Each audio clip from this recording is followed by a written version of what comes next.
یا علم باطن کا نام دیتے ہیں، تو ایسے لوگوں کو اس جملے سے، اس عبارت سے یا اس فقرے سے کوئی فائدہ نہیں پہنچنے والا۔ تو مطلب اس کا یہ نہیں، ہرگز نہیں ہو سکتا کہ شرعی علم کو آپ نے ترک کر دیا اور اس کے نتیجے میں معاذ اللہ علم باطن حاصل ہوا، یہ معنی ہرگز نہیں ہو سکتا۔ تو ہمارے مشائخ سے جو تربیتیں ہم تک پہنچی ہیں وہ یہی ہے کہ علم شریعت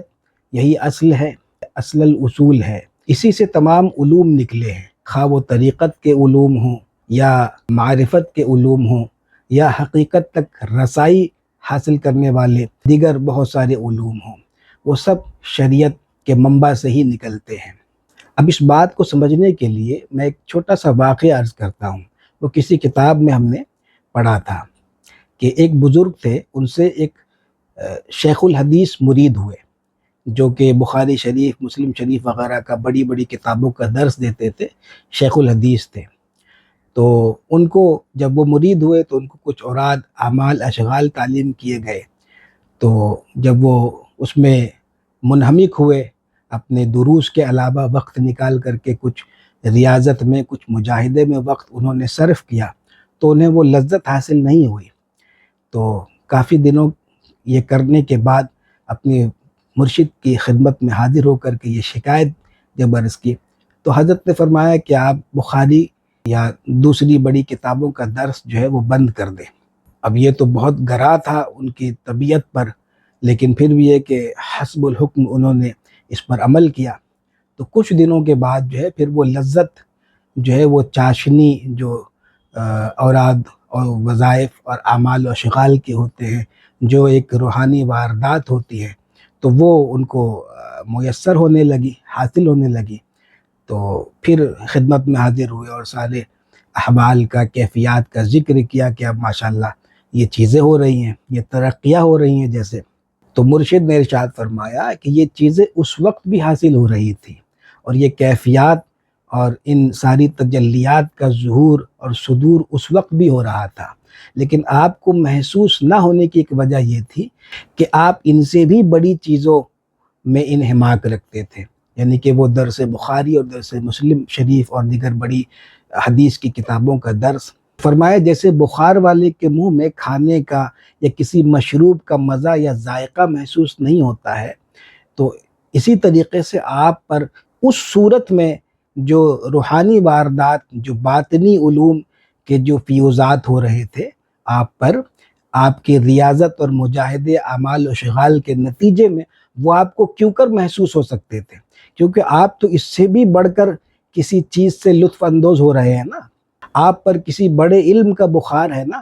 تو اس بخار کی کیفیت میں جو علم ذیلی علم ہے، یا وہ علم جو اسی منبع سے نکلا ہوا ایک فیض ہے، تو اس کا اثر یا اس کا ذائقہ وہ آپ کیسے محسوس کر سکتے ہیں؟ اس بات کو، اس واقعے کو بتانے اور سنانے سمجھانے کا مقصد یہ ہے کہ کوئی بھی اس جملے سے کہ شرعی علم کے بدلے میں آپ کو علم باطن حاصل ہو گیا، اس سے کوئی غلط فائدہ ایسے لوگوں کو حاصل نہیں ہو سکتا، ہرگز نہیں ہو سکتا۔ اب آگے ان باتوں کا ذکر آتا ہے کہ جو ہم نے تسبیح اور مصلی اور نمکدان اور تشت، آفتابہ، عصا، کھڑاؤ، کینچی، سوئی، کنگا وغیرہ جو ایک مرشد اپنے مرید کو یا خلیفہ کو دیتا ہے، تو ان چیزوں کے مفاہیم کیا ہوتے ہیں، تو اس کا ذکر ان بزرگ کے تذکرے کے ضمن میں شیخ محقق نے لکھا ہے۔ تو لکھتے کہ آداب السالکین کتاب میں آپ کے مرید، یعنی کہ جن بزرگ کا ہم تذکرہ پڑھ رہے ہیں، ان کے مرید حضرت شیخ قاسم عبدی دہلوی رحمۃ اللہ تعالی علیہ نے تحریر فرمایا ہے کہ پیر و مرشد جب اپنے مریدوں کو جائے نماز، تسبیح، کنگا، عصا مبارک، قینچی، سوئی، لوٹا، کاسا، نمکدان، تشت، آفتابہ، جوتا اور کھڑاؤ عطا فرمایا کرتے تھے، ان میں سے ہر چیز ایک خاص مفہوم کو ظاہر کرتی ہے۔ اب یہاں پہ ان چیزوں کے مفاہیم ایک ایک کر کے مختصراً بیان کرتے ہیں۔ جیسے جائے نماز، تو کہتے ہیں کہ اس کا مطلب یہ ہے کہ اللہ تعالیٰ کی اطاعت و عبادت میں ثابت قدم رہے۔ جیسے یہ ایک دعا بھی ہے مرشد کی طرف سے کہ مصلی اگر دیا تو مطلب یہ کہ اللہ تعالیٰ تم کو عبادت میں، ریاضت میں ثابت قدم رکھے، اسلام میں اور ایمان میں تم کو ثابت قدم رکھے۔ ایسے ہی تسبیح، تو تسبیح دینے کا مطلب یہ ہوا کرتا تھا کہ دل کا اچاٹ ہونا اب ختم ہو گیا، یعنی وہ جو ہے نا الا بذکر اللہ تطمئن القلوب، کہ دلوں کا چین اللہ کے ذکر میں ہے۔ تو کہتے کہ تسبیح، اور اس سے جو ہے دل جمعی بھی اس سے مراد ہے، کہ اب جو ہے دل جمعی حاصل ہو گئی، اور تسبیح میں جو ہے وہ اللہ اللہ پڑھتے رہیں، یعنی کہ اللہ کی تسبیح کرتے رہیں صبح و شام۔ تو تسبیح کا معنی یہ ہوا کہ دل جمعی حاصل ہو گئی، سبحان اللہ۔ ایسے ہی کنگا، تو کہتے ہیں کنگا اچھائی اور بھلائی کی نشانی ہے، شر اور فساد اب مرید سے دور ہو چکا ہے۔ یعنی کنگا جو ہم سر میں کرتے ہیں، تو جو زلف پریشان ہوتا ہے اس کو سنوارنے کے لیے، بالوں کو صحیح کرنے کے لیے، تو کنگا کا ایک کام یہ ہے کہ وہ الجھے ہوئے بالوں کو سیدھا کر دے، پریشان زلفوں کو وہ سنوار دے۔ تو جب مرشد اپنے مرید کو کنگا دے گا تو اس کا مطلب تو یہی ہوا نا کہ مرید کی جو پریشان خیالی کی زلف ہے اس کو مرشد کا کنگا جو ہے وہ سنوار دے گا، یا اس نے سنوار دیا ہے، تو اس نتیجے میں اس کو یہ کنگا بطور نشانی عطا ہوئی، یا یہ کہ یہ کنگا رکھو تربیت کا، اور جب بھی تمہارے خیال کی زلف پریشان ہو تو اس سے سنوار لیا کرو۔ تو یہ فرماتے ہیں کنگا کا مطلب۔ ایسے ہی عصا ہے، یہ اس بات کا ثبوت ہے کہ اعتماد اور بھروسہ صرف ایک ذات خداوندی پر کی جائے، یعنی عصا جو ہے یہ جیسے ہاتھ میں جو پکڑے ہوتے ہیں، سبحان اللہ، تو عصا پکڑنے کے وقت اگر یہ خیال ہو کہ ایک ذات یکتا واحد پر ہی بھروسہ رکھنا چاہیے، صرف اللہ پہ بھروسہ رکھنا چاہیے، تو یہ جیسے اعتماد اور بھروسہ اور توکل، یہ اس کی تعلیم عصا کے ذریعے دی جاتی ہے۔ ایسے ہی کینچی ہے، تو کینچی اس امر کا ثبوت ہوا کرتا تھا کہ دنیا کے بڑے تعلقات اور ناقص آرزوئیں باقی نہیں رہی ہے، کہ اب مرشد نے مرید کی ایسی تربیت کر دی ہے کہ یہ علائق دنیا سے جدا ہو گیا، اب اس کو دنیا کی فاسد آرزوئیں جو ہے اس سے نکل گئی ہیں، اب یہ دنیا اسی قدر حاصل کرتا ہے جو اس کے آخرت میں نفع رسانی کا سبب ہو، یا زیادہ سے زیادہ ایثار اور انفاق فی سبیل اللہ کی دولت سے مالا مال ہو اور یہ شرف حاصل کرے، ورنہ یہ کہ بے جا دنیا کے حصول اور اس کی طرف جو ہے وہ ایک قلبی اور ذہنی رجحان کو یہ مرشد ختم کر دیتا ہے، تو اس ختم کر دینے کی نشانی جو ہے وہ کینچی ہے، تو کینچی دینا اس امر کا ثبوت ہوا۔ ایسے ہی سوئی، تو سوئی صورت و معنی اور ظاہر و باطن کو ایک ہی طرز پر سی دیا گیا ہے، سبحان اللہ، صورت و معنی اور ظاہر و باطن کو ایک ہی طرز پر سی دینا، مطلب کہ جو جیسے آپ باہر دکھ رہے ہیں ویسے ہی اندر ہیں، یا جو اندر ہے وہی آپ باہر ہیں، آپ کا ظاہر اور باطن یکساں ہو جائے،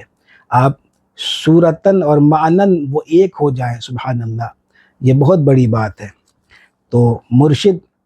جب سوئی عطا کرتے ہیں تو اس کا معنی یہ ہوتا ہے، اور کہتے کہ ننگی سوئی عطا نہیں کرتے بلکہ آپ دھاگا پیرو کر دیا کرتے تھے۔ ایسے ہی لوٹا اور کاسا، اس امر کا ثبوت ہے کہ فقراء اور مہمانوں کی کھلانے پلانے کا خاص اہتمام کیا جائے، یعنی کوئی آپ کے ہاں آ جائے مہمان تو اس کی مہمان نوازی میں کوئی کسر اٹھا رکھنی نہیں چاہیے۔ ایسے ہی نمکدان تشت و آفتابہ، آفتابہ سمجھتے ہیں نا، آفتابہ ایک لوٹا کی وضع کی شکل کا ہوتا ہے جس میں وہ پکڑنے کے لیے دستی ہوتی ہے اور اس کے اوپر ڈھکن بھی لگا ہوتا ہے، اور اس سے جو ہے وہ ہاتھ وغیرہ دھلانے کے کام آتا ہے، یا وضو بنانے میں بھی وہ کام آتا تھا۔ تو نمکدان تشت و آفتابہ یہ انعامات عطا فرمانے کا اس طرف اشارہ ہوتا تھا کہ پیروں کی خصلت اس میں پیدا ہو چکی ہے جو کہ اس کے حوالے کر دی گئی، یعنی یہ تین چیزیں نمکدان تشت و آفتابہ اس لیے عطا کرتے تھے کہ اب اس کے اندر پیری کی خصلت پیدا ہو گئی ہے، اب جو ہے یہ چیزیں اس کو عطا کر دی جائیں۔ ایسے ہی جوتا اور کھڑاؤ ثابت قدمی کی علامت ہے، یعنی کہ مرید جو ہے اب ثابت قدم ہو گیا ریاضت مجاہدے میں اور اپنے ایمان اسلام میں اور عقیدہ صحیحہ میں، اس میں ثابت قدم ہو گیا، تو اب یہ کھڑاؤ جو اس کو عطا کیا گیا یہ اس کے ثابت قدمی کی دلیل یا اس کی نشانی کے طور پر۔ اب آگے لکھتے ہیں کہ جب آپ کسی کو کنگھی عطا فرماتے تو کھلی کنگھی نہیں عطا فرماتے تھے، بلکہ کسی کاغذ یا کسی کپڑے میں لپیٹ کر دیتے تھے، کیونکہ یہ جدائی ہے۔ جب کسی کو چاقو عطا فرماتے تو بند کر کے اور لپیٹ کر عطا فرماتے تھے، نیز چاقو کے ساتھ خربوزہ یا گوشت بھی عطا کرتے تھے۔ سراہی اور لوٹا یا اس قسم کی کوئی اور چیز عطا فرماتے تو وہ بھی پانی بھر کر کے دیا کرتے تھے۔ فائدہ: کنگھا کنگے دان میں رکھنے کا طریقہ یہ ہے کہ اس کے دندانے اندر کی طرف ہوں، باقاعدہ جیسے اس کا کور ہو لیدر کا، چمڑے کا یا کسی کپڑے کا، تو اس میں اس کے رکھنے کا طریقہ یہ ہے کہ کنگھے کے دانے جو ہے وہ اندر کی طرف ہوں، باہر کی طرف نہ ہوں۔ تو کہتے ہیں کہ کنگھا ہی بالوں کو الگ الگ کرنے کے لیے سب سے بڑا آلہ ہے، اس لیے جو آلہ تفریق کا سبب ہے، کنگھے کے دانے جو ہیں وہ آلہ تفریق ہے نا، تو کہتے ہیں کہ اس کی دوری واضح کرنے کے لیے دندانے اندر کی طرف رہنے بہتر ہیں، یعنی کہ یہ علامت ظاہر نہ کرے کنگھے کے دانے جو ہیں وہ باہر کی طرف ہوں، تو یہ جدائی ڈالنے کی ایک علامت جیسے ظاہر کرنا ہوا نا۔ اب دیکھیں ان باتوں کے سمجھنے والے بھی بہت کم لوگ رہ گئے۔ اب جو بزرگان دین کی نسبت سے جڑے ہوئے ہیں، جن پر اللہ تعالیٰ کا فضل ہے، جو باادب لوگ ہیں، وہ ان باتوں کی باریکی کو سمجھیں گے کہ بزرگان دین جب کسی شے کو رکھنے اور اس کو برتنے کا کوئی طریقہ بتا رہے ہیں تو اس کے پیچھے ضرور کوئی نہ کوئی رمز ہے، کوئی راز ہے، کوئی حکمت ہے، کیونکہ ان کا مطالعہ، ان کا مشاہدہ، ان کا تجربہ ہم عام لوگوں کے تجربات سے، ہمارے مشاہدات سے، ہمارے مطالعات سے بہت زیادہ ہے، لاکھوں کروڑوں گنا زیادہ ہے۔ تو ایسی چیزوں میں ذہن سوزی کرنا یا نقص نکالنا یا شک شبہ کرنا یا یہ دماغ میں ایک شیطانی وسوسہ لانا کہ ارے اس میں اگر کنگھا وہ اگر باہر اس کے دندانے ہوں تو اس میں کیا حرج ہو جائے گا، اور اس میں شرع میں اس کا کیا ثبوت ہے، وغیرہ وغیرہ، یہ سب شیطانی وسوسے۔ شرع میں منع کہاں ہے یہ آپ کو نہیں بتاتا دماغ۔ تو کہنے کا مطلب ہے کہ بہت کم لوگ جو ہے وہ ان چیزوں سے مستفید ہوتے ہیں یا بزرگان دین کے ارشادات کی قدر کرتے ہیں، ورنہ ہم تو چیزوں کو اس طریقے سے برتنا جیسے بزرگان دین بتاتے ہیں یہ تو بہت بڑی بات ہے، ہمیں تو واقعتاً کنگھا کرنا اور سر میں تیل ڈالنا تک نہیں آتا ہے، حال یہ ہے۔ لیکن افسوس کی بات ہے کہ ایسے ہی لوگ ان باتوں پہ اعتراض کرنے کے لیے بھی دو دو ہاتھ کرنے کے لیے تیار رہتے ہیں، آستین چڑھانے لگتے ہیں۔ تو اللہ تعالیٰ ہدایت دے ایسی فکر سے۔ امید ہے کہ اس نشست میں جو باتیں بتائی گئیں وہ ہم سب کے لیے مفید ثابت ہوں گی۔ اللہ تبارک و تعالی ہم سب کو علم نافع اور خیر کثیر عطا فرمائے۔ وآخر دعوانا ان الحمد للہ رب العالمین، والسلام علیکم ورحمۃ اللہ وبرکاتہ۔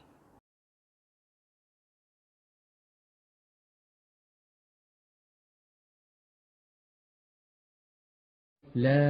إله إلا الله وحده لا شريك له له الملك وله الحمد وهو على كل شيء قدير